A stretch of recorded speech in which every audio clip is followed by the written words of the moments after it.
Bem-vindo ao Relator Sombrio. Hoje abrimos as portas de uma casa que parecia comum, um lar de subúrbio em Chicago, onde um homem respeitado pela vizinhança escondia algo que a mente humana custa a aceitar. John Wayne Gacy era o exemplo perfeito de sucesso americano. Empresário, voluntário, um palhaço que divertia crianças em festas. Mas sob o piso de madeira de sua casa, ele construiu um cemitério. 33 jovens desapareceram, e todos os caminhos levavam àquele endereço silencioso, na 8203 West Summerdale Avenue. O que transforma um homem aparentemente normal em um predador capaz de tamanha crueldade? Como ele conseguiu enganar a todos, vizinhos, amigos e até a polícia, por anos? Prepare-se para descer conosco ao porão da mente humana, onde a máscara do palhaço esconde o rosto do horror.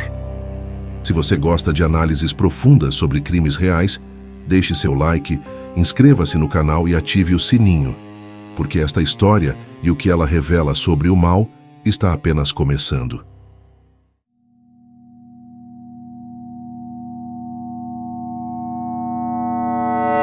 Antes que o mundo conhecesse John Wayne Gacy como o palhaço assassino, ele foi apenas um menino tentando sobreviver dentro de sua própria casa.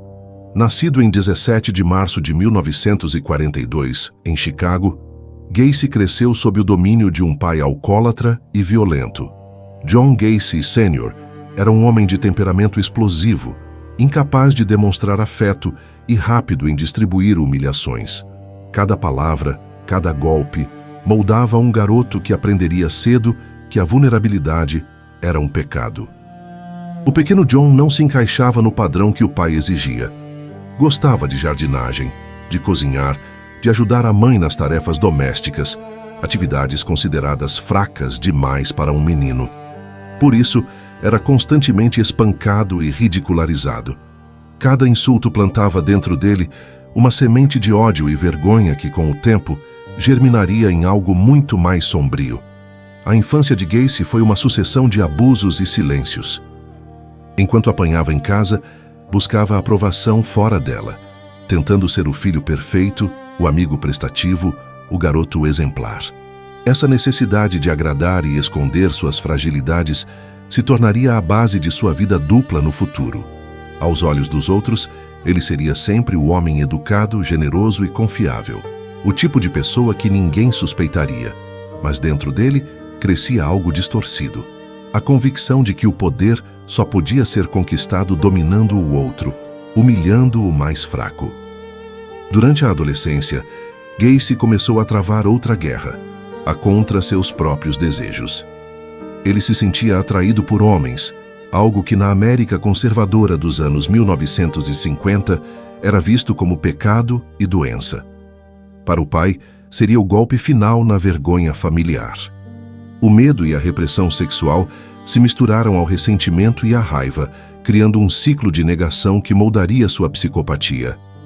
Gacy decidiu esconder tudo sob uma fachada perfeita e o fez com maestria.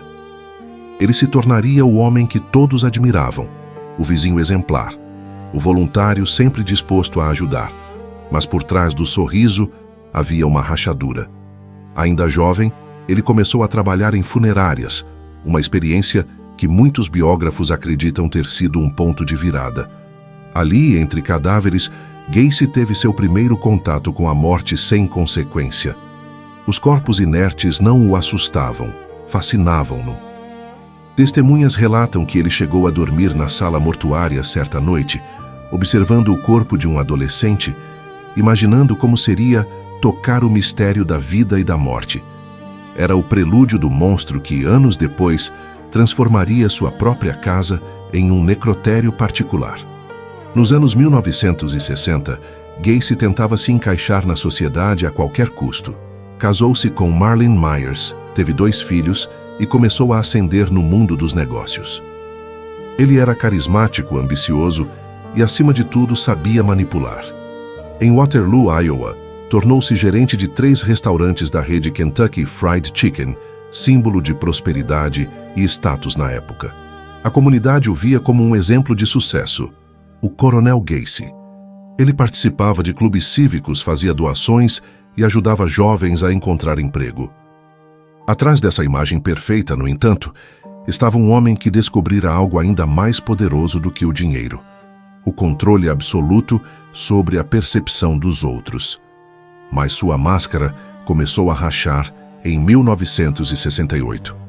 Gacy foi acusado de sodomizar um adolescente, Donald Voorhees, filho de um membro do mesmo clube comunitário em que atuava. O crime foi brutal e o escândalo devastador. Ele foi condenado a 10 anos de prisão, mas cumpriu apenas 18 meses antes de ser libertado por bom comportamento. O sistema de justiça acreditou em seu teatro de arrependimento, ignorando o laudo psiquiátrico que já o classificava como portador de uma personalidade antissocial e potencialmente perigosa. Essa foi a primeira grande falha do sistema e a validação que Gacy precisava. Ele percebeu que poderia enganar a todos, inclusive as autoridades. Ao sair da prisão, voltou para Chicago decidido a reconstruir sua vida. Criou a empresa de construção PDM Contractors, que rapidamente começou a dar lucro. O sucesso financeiro lhe devolveu o respeito social, e com ele vieram novas oportunidades de influência. Gacy se envolveu com o Partido Democrata local, organizando eventos e aproximando-se de figuras políticas importantes. Ele era a personificação do bom cidadão americano, trabalhador, generoso, participativo. E foi nesse mesmo período que ele criou o personagem que o imortalizaria no imaginário do horror: Pogo, o palhaço. Com peruca colorida, roupa bufante e um sorriso pintado no rosto, Gacy animava festas infantis e eventos beneficentes. Para o público, era um símbolo de alegria. Para ele, era uma armadura. Pogo era a caricatura perfeita de tudo o que Gacy fingia ser: divertido, confiável, inofensivo.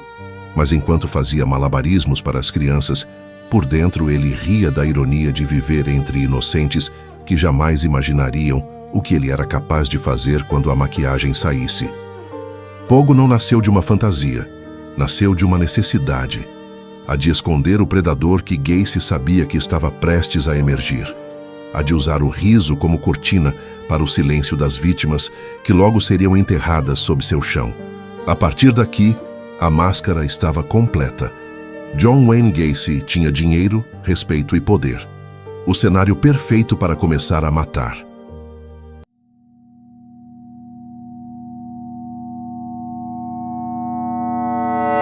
Entre 1972 e 1978, John Wayne Gacy transformou sua casa em um território de horror.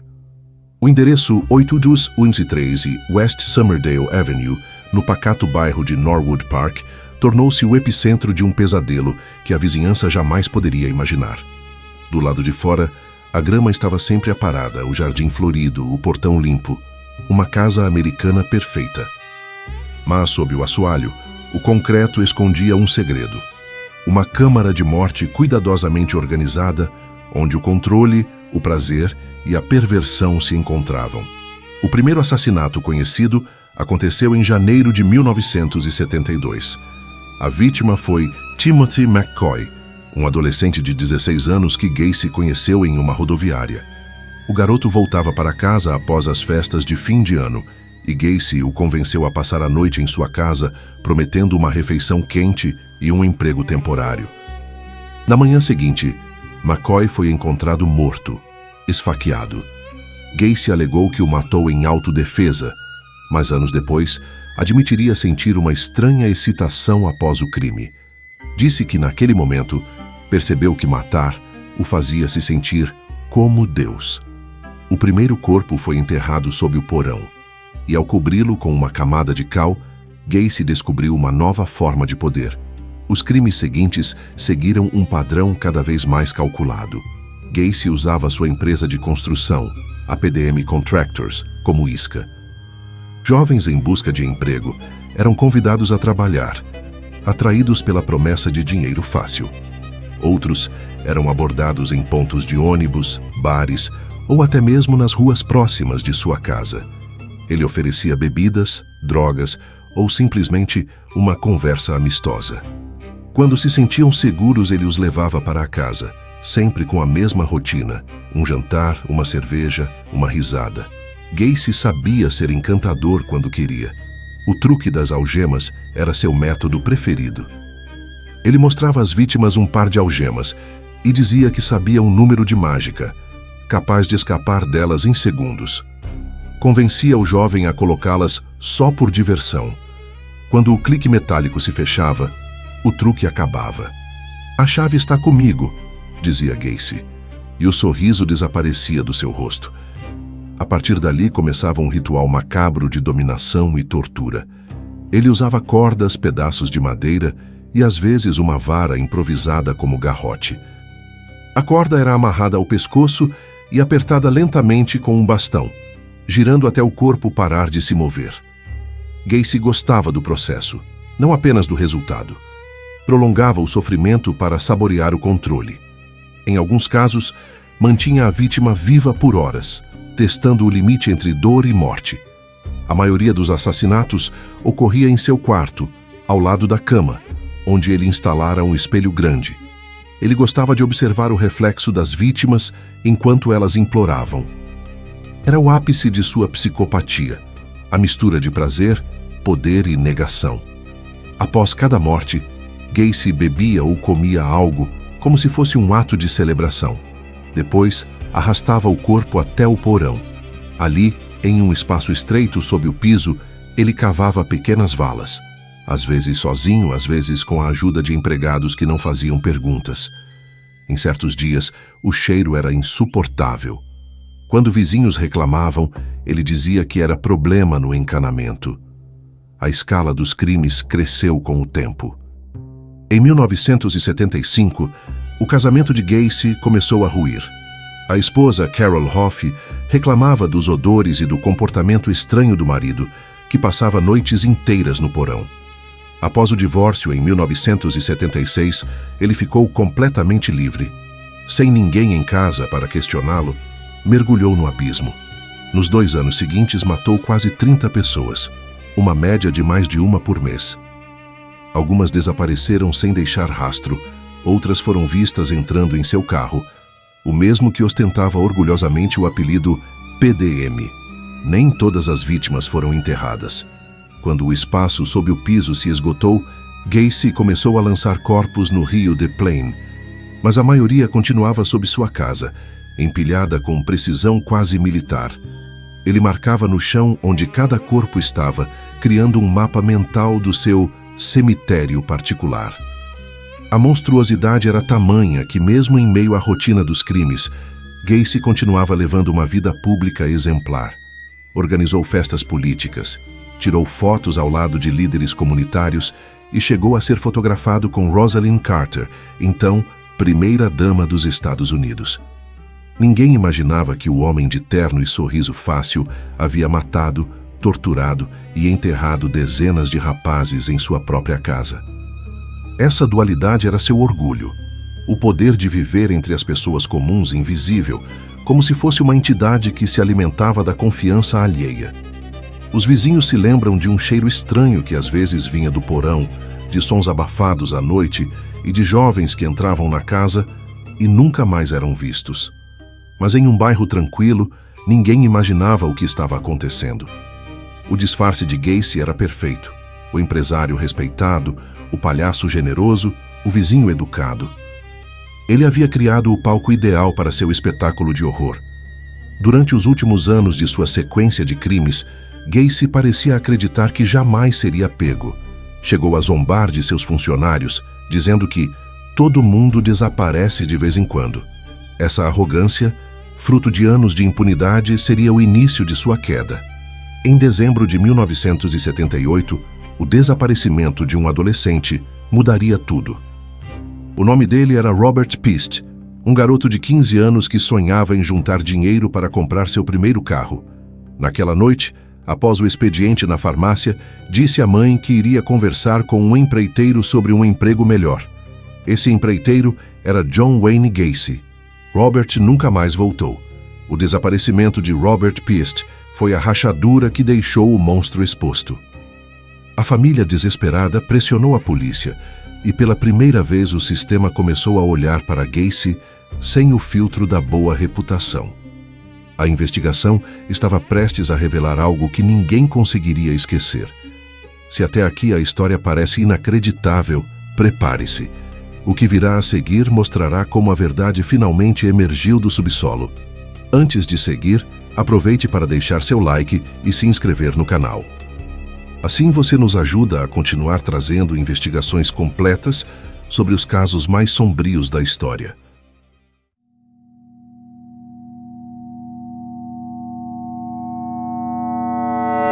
O desaparecimento de Robert Piest marcou o início do fim para John Wayne Gacy. Pela primeira vez, um caso envolvendo um jovem desaparecido atraiu a atenção imediata das autoridades. Diferente de muitas de suas vítimas anteriores, Piest não era um garoto de rua ou um trabalhador ocasional. Era um adolescente de família estável, querido por todos e cuja ausência não passaria despercebida. Sua mãe insistiu que o último a vê-lo com vida havia sido um empreiteiro chamado John Gacy. A partir desse momento, o empresário modelo e voluntário comunitário tornou-se o principal suspeito de uma investigação que revelaria uma das cenas mais brutais da história criminal dos Estados Unidos. A polícia de Des Plaines, liderada pelo detetive Joseph Kozenczak, começou a seguir os passos de Gacy. No início, ele se mostrou colaborativo e arrogante, oferecendo café aos investigadores, contando piadas, fingindo que nada sabia. Mas as contradições começaram a aparecer. Os policiais descobriram seu histórico criminal em Iowa, sua prisão por sodomia e relatos de outros jovens que haviam trabalhado para ele e desapareceram misteriosamente. O cerco se fechava. Enquanto isso, equipes de vigilância acompanhavam cada passo de Gacy, que, sob pressão, começou a agir de maneira errática, bebendo em excesso, dirigindo sem rumo, tentando subornar oficiais e, em momentos de delírio, confessando parcialmente seus crimes para amigos.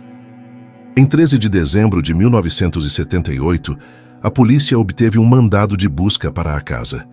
Gacy, confiante, permitiu a entrada. À primeira vista, a residência parecia impecável, mas o cheiro, aquele odor forte e adocicado, pairava no ar. Um técnico de evidências, ao investigar o espaço sob o piso, percebeu algo estranho. O chão de terra fofa e a umidade constante. Gacy alegou que era problema de encanamento. O mandado expirou antes que pudessem cavar mais fundo, mas a suspeita já havia se transformado em certeza. Nos dias seguintes, os policiais voltaram com um segundo mandado. Foi então que o inferno se abriu. Ao remover parte do piso, os investigadores encontraram pedaços de ossos humanos misturados à terra. O porão exalava um odor insuportável. Conforme as escavações avançavam, corpos começaram a surgir. Um, depois outro, depois outro. Cada novo achado aumentava o espanto e o horror. Ao final, 29 corpos foram recuperados do porão e quintal da casa. Outros 4 seriam encontrados em rios próximos, lançados ali quando o espaço sob o piso se esgotou. O que os investigadores encontraram foi mais do que um crime. Era uma arquitetura da morte. Cada corpo estava posicionado de maneira precisa, alguns embrulhados em plástico, outros com restos de cordas no pescoço. O espaço era tão estreito que os oficiais precisavam se arrastar de barriga no chão para retirar os restos mortais. Muitos policiais jamais voltariam a ser os mesmos. A cena era tão grotesca que a casa inteira foi demolida em 1979, numa tentativa de apagar o símbolo físico daquele mal. A imprensa explodiu. A América parou. O palhaço assassino se tornava o novo rosto do terror moderno. A revelação de que um homem que divertia crianças havia torturado e matado dezenas de jovens criou uma histeria coletiva. Em poucos dias, Gacy era o assunto mais comentado do país. O contraste entre o palhaço alegre e o assassino brutal tornava tudo ainda mais perturbador. Preso e sem escapatória, Gacy começou a confessar, mas à sua maneira. Em entrevistas, dizia ter cometido mais de 30 assassinatos, porém falava com frieza, quase com orgulho. Relatava detalhes como quem descreve uma rotina de trabalho. Às vezes se referia às vítimas como minhas crianças ou meus rapazes, demonstrando uma mistura de posse e desumanização. Em outros momentos, inventava histórias absurdas, dizendo que não lembrava de tudo ou que havia outra pessoa dentro dele. Para os investigadores estava claro, ele não era um louco, era um manipulador. O julgamento começou em fevereiro de 1980 e rapidamente se transformou em um espetáculo. A sala do tribunal lotava todos os dias. Jornalistas, curiosos e famílias das vítimas lotavam os corredores em busca de um vislumbre do homem por trás da máscara. De um lado, a promotoria, liderada por William Kunkel, apresentava um caso irrefutável. Dezenas de provas físicas, laudos, confissões gravadas e o testemunho de especialistas que afirmavam que Gacy sabia exatamente o que fazia. Do outro lado, a defesa tentava o impossível, alegar insanidade. O advogado Sam Amirante argumentou que Gacy sofria de múltiplas personalidades, que uma delas era responsável pelos assassinatos, enquanto a outra era o cidadão exemplar. Mas a promotoria destruiu essa narrativa. Kunkel apresentou o relatório psiquiátrico de 1968, que já o classificava como portador de transtorno antissocial, não como insano. Ele sabia distinguir o certo do errado e suas ações metódicas, planejadas e limpas, mostravam plena consciência. O discurso final do promotor foi devastador. Este homem não é um louco, ele é o mal em sua forma mais pura, um assassino que se disfarçou de vizinho.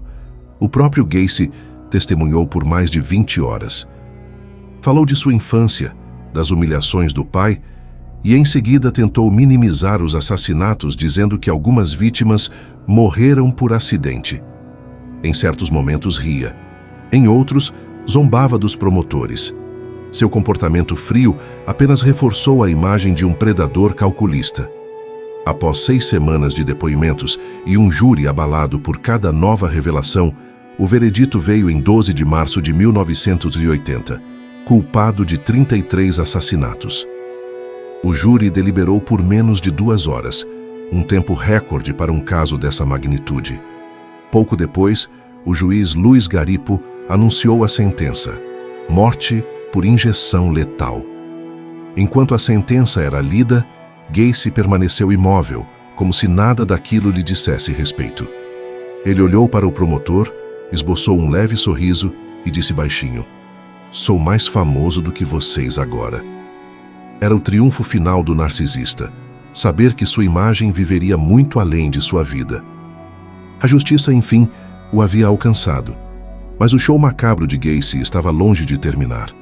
O que ele fez nos anos seguintes, dentro da prisão, revelaria um novo tipo de perversão. Não de sangue, mas de ego.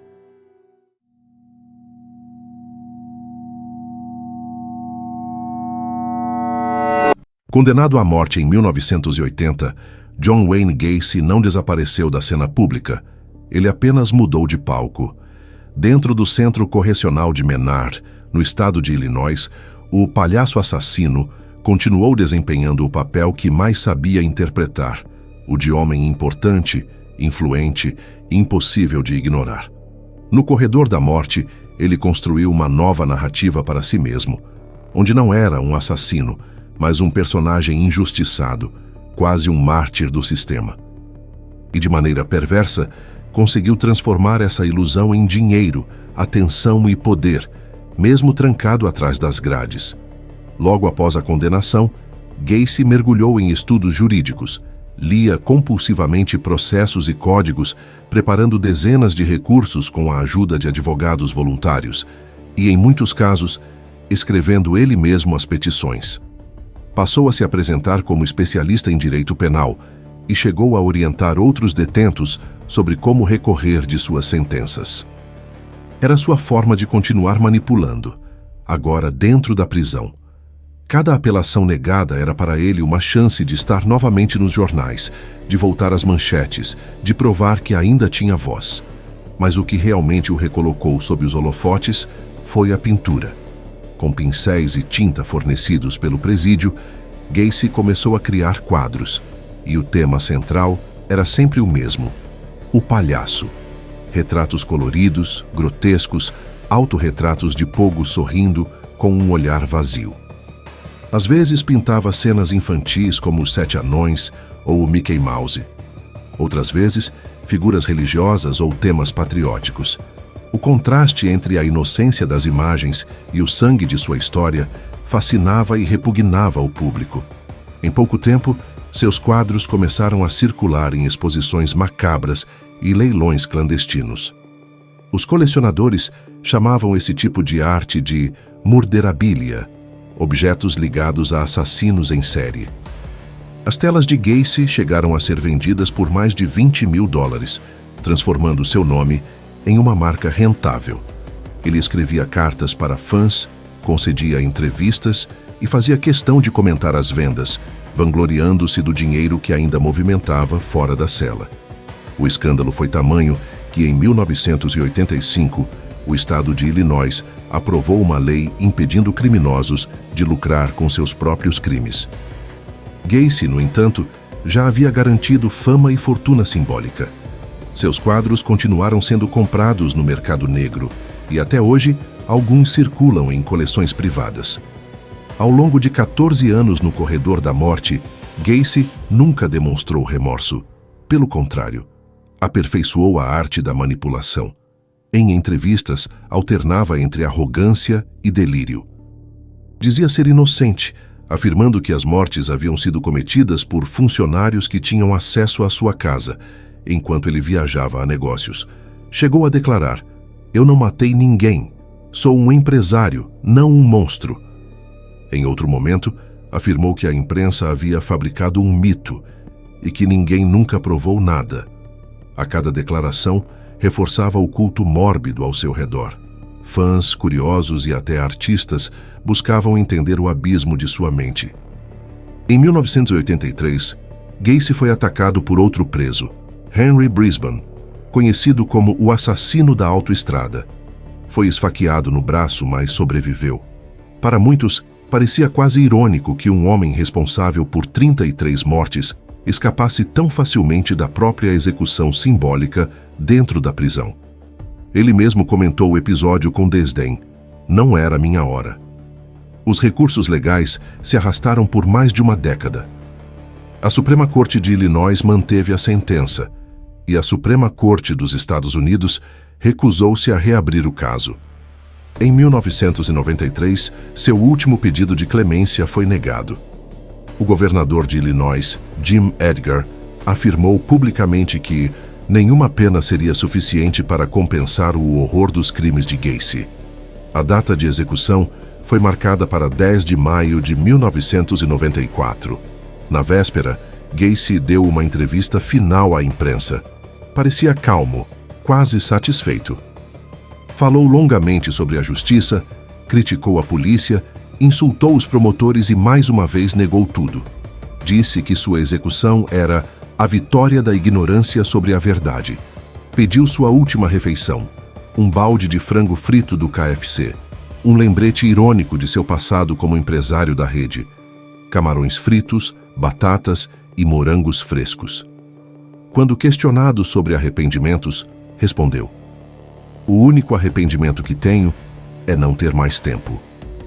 Pouco antes da meia-noite, foi levado à Câmara de Execução no Centro Correcional de Stateville. Vestia o uniforme azul de prisioneiro e caminhava com passos firmes, como se ainda estivesse no controle. O procedimento, porém, enfrentou um contratempo. A substância usada na injeção letal solidificou dentro do tubo intravenoso, interrompendo o fluxo e obrigando a equipe médica a trocar o equipamento. Um erro que prolongou o processo por 18 minutos. Para alguns, um último toque de ironia macabra. Suas últimas palavras, ditas com um meio sorriso, foram: "Kiss my ass", "Beijem minha bunda." Às 00:58, John Wayne Gacy foi declarado morto. Mas a história não terminou ali. Após sua execução, o corpo foi autopsiado e o cérebro removido para estudos científicos. A neurocientista Helen Morrison, que havia entrevistado Gacy durante anos, manteve o órgão preservado em formol, tentando identificar possíveis anomalias neurológicas que explicassem sua falta total de empatia. Nenhuma explicação concreta foi encontrada. Gacy morreu como viveu, um enigma de maldade consciente. Décadas depois, o legado de Gacy continua ecoando. Ele se tornou estudo obrigatório nas academias de criminologia e nos cursos de perfil criminal do FBI, símbolo do assassino organizado e funcional. Seu caso ensinou às autoridades que o mal não tem rosto específico. Pode vestir um terno, sorrir para vizinhos e fazer caridade. Culturalmente, John Wayne Gacy alterou a forma como o mundo enxerga o palhaço. O sorriso pintado, antes símbolo de alegria, passou a carregar um significado sinistro. Filmes, séries e livros inspiraram-se em sua imagem. De It, de Stephen King, a American Horror Story, a figura do palhaço assassino tornou-se uma metáfora moderna do mal disfarçado. Ele transformou o medo em um produto cultural e, de forma grotesca, ainda gera dinheiro até hoje, seja em obras de arte, memorabilia ou produções que exploram seu legado. Mas o impacto mais profundo está nas vítimas. Quando os corpos foram exumados, 11 permaneceram sem identificação. Décadas depois, graças aos avanços da tecnologia de DNA, 6 desses jovens finalmente tiveram seus nomes devolvidos às famílias. Ainda restam 5 cujas identidades continuam desconhecidas, e a polícia do condado de Cook segue pedindo amostras genéticas de famílias que perderam filhos nos anos 1970. Cada nova identificação é um ato silencioso de justiça tardia, uma vitória contra o esquecimento. O caso Gacy deixou um alerta que transcende o crime. A verdadeira monstruosidade não está nas sombras, mas no disfarce da normalidade. O horror pode viver ao lado, sorrir, apertar sua mão, fazer piadas e oferecer ajuda. Gacy nos ensinou que o mal, quando vestido de bondade, é o mais perigoso de todos.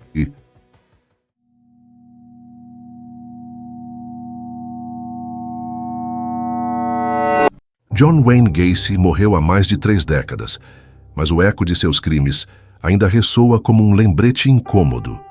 O mal pode usar qualquer rosto. Ele foi o vizinho prestativo, o empresário de sucesso, o palhaço que fazia crianças sorrirem, e, ao mesmo tempo, o algoz silencioso de 33 vidas interrompidas. Sua história é mais do que um registro de atrocidades. É um espelho da ingenuidade humana, da nossa tendência em julgar pelas aparências e ignorar o que se esconde por trás do sorriso. Cada uma de suas vítimas representa não apenas a perda de uma vida, mas o fracasso de uma sociedade em enxergar o predador que caminhava livre entre nós. Se este mergulho no abismo da mente humana te impactou, apoie nosso trabalho deixando o seu like, se inscrevendo no canal e ativando o sininho. No Relator Sombrio, continuaremos revelando as histórias que o mundo preferiria esquecer. Até a próxima investigação. E lembre-se, nem todo monstro vive nas sombras. Alguns usam maquiagem.